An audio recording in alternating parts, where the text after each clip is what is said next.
Hello everybody, welcome to Tuesday's literacy lesson. I'm going to carry on with our theme that we link through to the City of Silence. Yesterday, as you remember, I set you the challenge to think of as many simple place names as you could, and you would need those to build on to come up with your own statements of place, such as the City of Silence that we looked at, the Cellar of Despair, the Mountain of Imagination.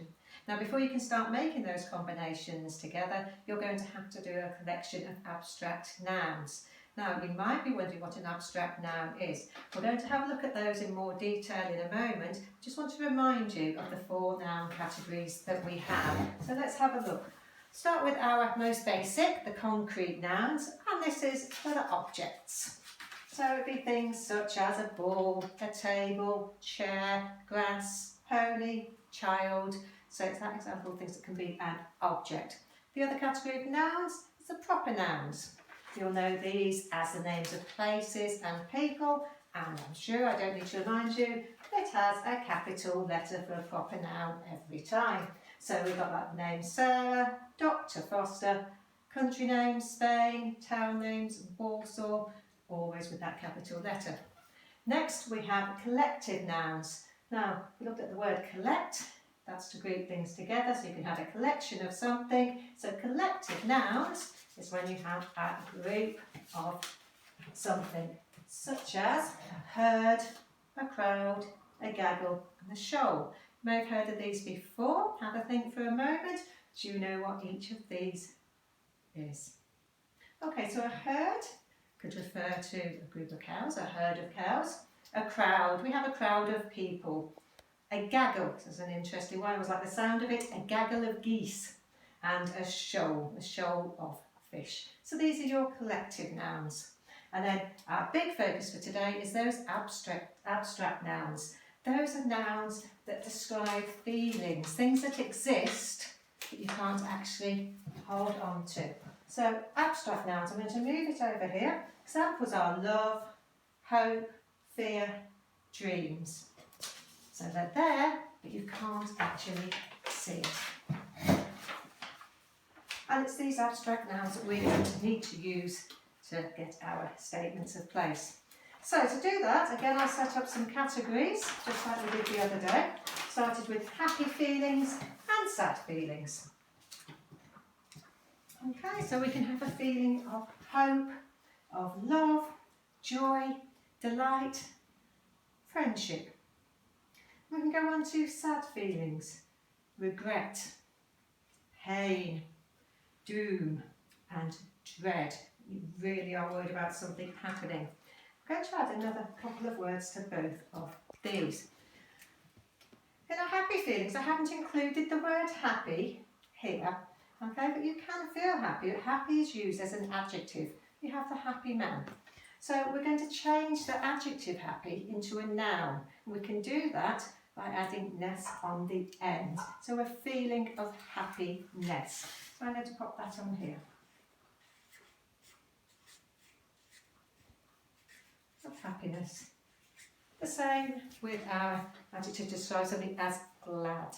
So we can change it to gladness. So it becomes our abstract noun.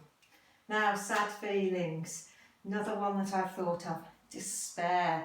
So when you really don't think there is any hope at all, despair.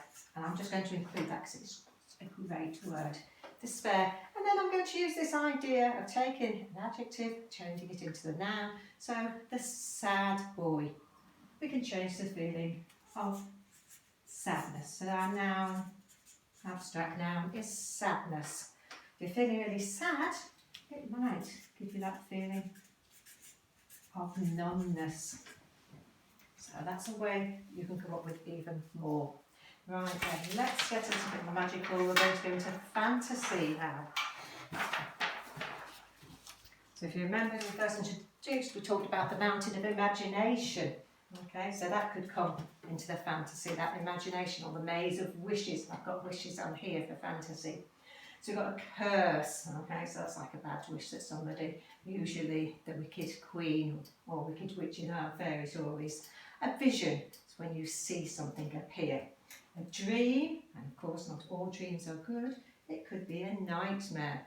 Well, these are your fantasy abstract nouns. I'm sure you can add to that. And then we come on to attitude words, and we always love a good attitude. And the attitude words are words that end in shun, the T-I-O-N, or shun, S-I-O-N ending. So imagination, determination, ambition, which I know every one of you should have. Trepidation, that's that fear of something happening. You might go into that castle of doom with trepidation, okay? So you can use it. So it could be the castle of trepidation. Passion and confusion.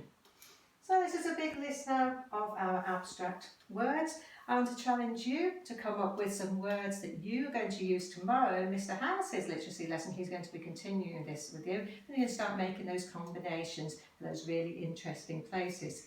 Now, I did suggest that you put it into categories, but you don't have to. You might think of other words that just don't quite fit into categories. After I put these together, I had to think of some other words that I might want to use.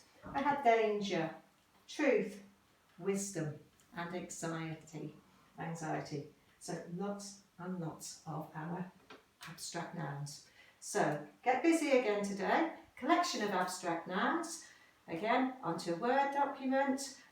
It'd be set as a to-do as well with the instructions for you, or you could just write it down onto paper as I've done and email it in to us at year 6. So any of these that you see on here, please take. And Magpie, just pause the video, go back. If you want to look at them, that's fine. Copy them down to Magpie. See if you can think of some really good ones. I'll be watching out for them. Okay, good luck.